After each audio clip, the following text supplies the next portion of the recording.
سلام بچه‌ها، میخواستم راجع به یه موضوعی باهاتون صحبت کنم. من یه 2-3 هفته اصلا حال روحیم خوب نیست. بعد کسایی که دوستشون دارم همه دست من شاکیان، چون که جدیدن خیلی پرخاشگر شدم. یعنی یکی با من یه حرفی میزنه من سریع عصبانی میشم، میپرم بهش. بعد خورده حال روحیم خوب نیست، یه خورده بیپولی بهم فشار آورده. بعد اینکه هرچی تلاش میکنم به اون چیزی که باید نمیرسم. بعد جدیدن یه ذره دارم بد زندگی میکنم، دارم به خودم آسیب میزنم، اطرافیانم دارم اذیت میکنم.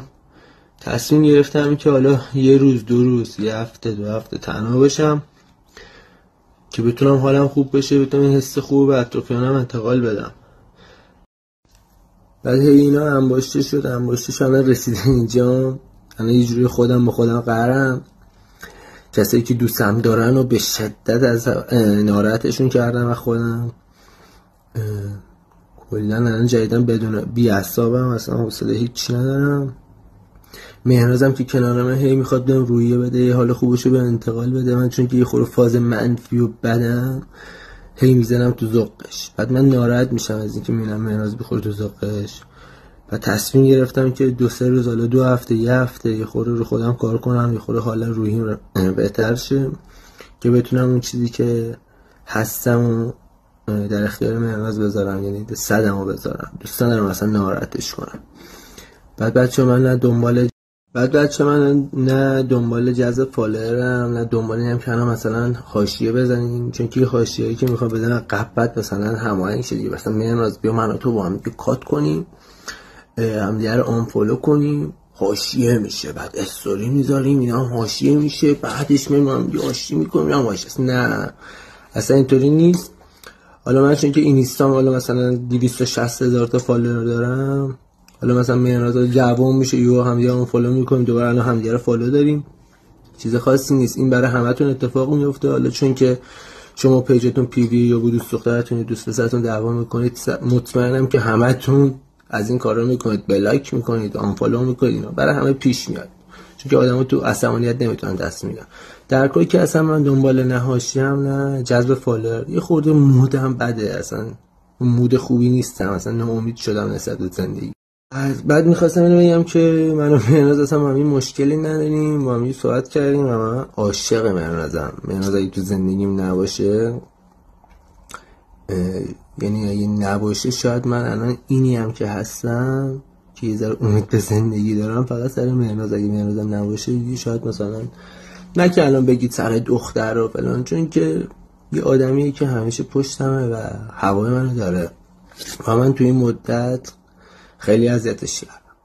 و بچه‌ها من این حاشیه درست کنیم و کات کنیم حاشیه میشه اینا واسه کسایی مثل آیسان اسلامی، واسه کسی مثل ممرز گلزار، چهره‌های شناخته شده، فیمس. نگه واسه من بیا مثلا حاشیه داد که چی میدونی چی میگم. مثلا من دنبال اینجور چیزا نیستم. من فقط یه خورده حال روحیم خرابه. این تصمیماتی هم که میگیرم، مثلا این آنفالویی که کردیم همدیگه رو عصبانیت و فقط لجبازی بود.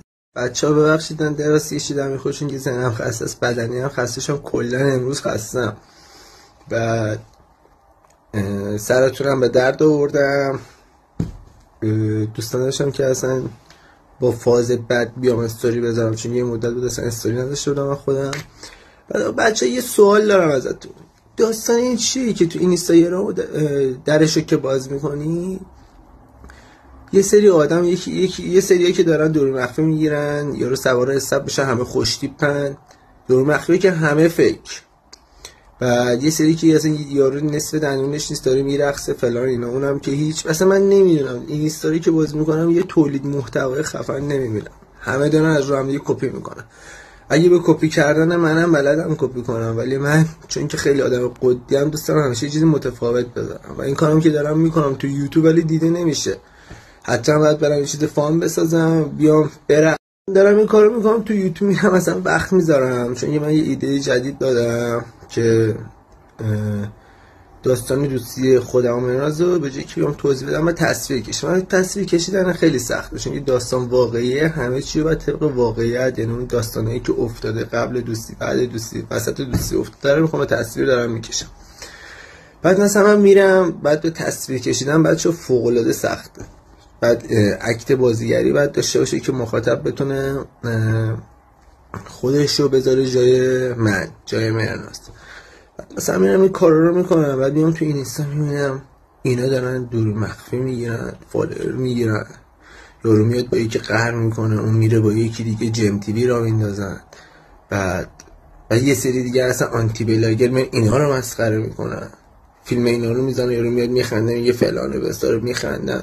اصلا معلوم نیست تو این لیست چه خبره.